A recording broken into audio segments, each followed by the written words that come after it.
Metabolisme zat besi. Zat besi merupakan elemen penting dalam tubuh, berperan dalam pembentukan hemoglobin, mioglobin, dan kofaktor lebih dari 200 jenis enzim. Metabolisme zat besi untuk meningkatkan produksi hemoglobin. Saat mengonsumsi besi dari makanan, maka zat besi tersebut akan diserap oleh usus. Dari usus ini kemudian ada sebagian besi yang masuk, tidak semuanya terserap.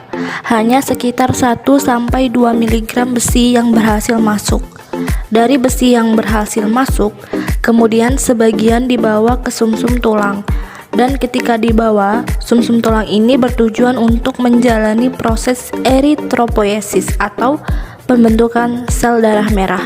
Dan ketika terjadi pembentukan sel darah merah, maka terjadi pembentukan eritrosit, di mana eritrosit kemudian akan masuk ke dalam aliran darah, lalu menuju ke liver. Dan di liver sebagian akan disimpan dalam bentuk simpanan besi. Di dalam liver terdapat makrofag yang berfungsi untuk memakan sel darah merah yang sudah rusak, lalu melepaskan zat besi di dalamnya sehingga bisa didaur ulang. Proses ini merupakan proses yang pada akhirnya akan membantu liver melepaskan zat besi. Zat besi ini kemudian sebagian dibuang lagi melalui usus.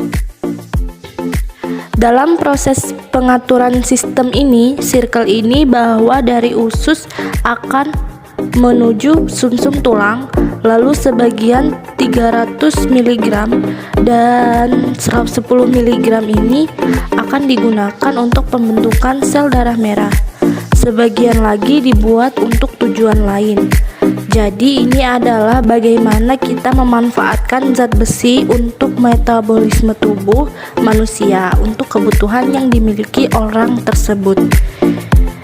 Kemudian yang mengendalikan jumlah besi, kemudian ini yang mengendalikan kejadian kekurangan zat besi atau anemia. Ini secara detail bagaimana zat besi bisa diserap. Ketika masuk ke dalam lambung dan usus, zat besi yang masuk dalam bentuk Fe3+ untuk diubah menjadi Fe2+. Beberapa vitamin seperti vitamin C diketahui punya manfaat untuk mempermudah proses ini. Ketika Fe2+ masuk, maka kemudian diubah lagi menjadi Fe3+ atau sebaliknya. Jadi proses ini terjadi bolak-balik. Kemudian Fe2+ ini akan masuk ke dalam aliran darah melalui transportel atau disebut sebagai ferroportin. Dan kemudian ketika di aliran darah dia bisa terikat dalam molekul lain yang disebut sebagai transferin. Transferin ini penting membawa Fe3+ dan penting untuk melihat berapa plusnya, karena untuk menunjukkan bagaimana ionik dari besi itu diedarkan. Karena sistem pembawa dan sistem alirannya bisa saja berbeda. Fe3+ ini kemudian dia bisa masuk ke jaringan hati, di mana di jaringan hati kemudian disimpan dalam bentuk ferritin. Lalu sebagian dari ferritin bisa dipecah ketika dibutuhkan untuk dibawa lagi ke aliran darah. Dan di darah dia akan ke bone marrow untuk membentuk sel darah merah. Defisiensi zat besi. Kekurangan zat besi merupakan penyebab umum anemia. Saat mengalami kekurangan zat besi, maka distribusi oksigen ke seluruh tubuhnya juga akan terganggu. Efeknya, metabolisme tubuh pun tidak akan berjalan dengan lancar. Gejala kekurangan zat besi diantaranya kulit pucat, sesak nafas, sakit kepala, dan pusing, jantung berdebar-debar.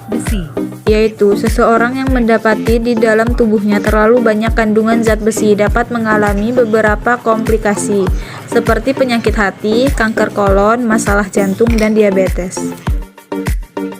Gejala kelebihan zat besi, kelelahan, sakit perut, lemah, dan lesu, nyeri sendi.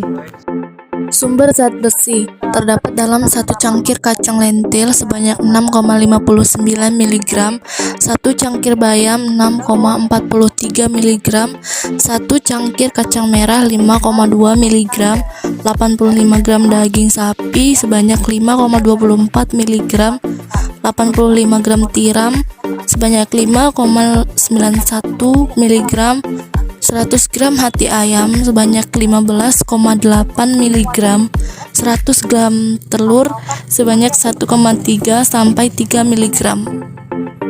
Kesimpulan, zat besi merupakan mineral mikro yang kadarnya diatur dengan ketat. Zat besi berperan penting di dalam tubuh manusia. Kekurangan zat besi jarang terjadi, kecuali pada kondisi di mana asupan sangat kurang dalam jangka waktu yang lama, kecacingan, infeksi, dan sebagainya. Penyebab umum terlalu sedikit sel darah merah yang sehat dalam tubuh atau anemia. Kelebihan zat besi terjadi akibat gangguan dalam protein transporter besi beserta pengaturnya. Dapat menyebabkan beberapa komplikasi seperti penyakit hati, kanker kolon, masalah jantung, dan diabetes.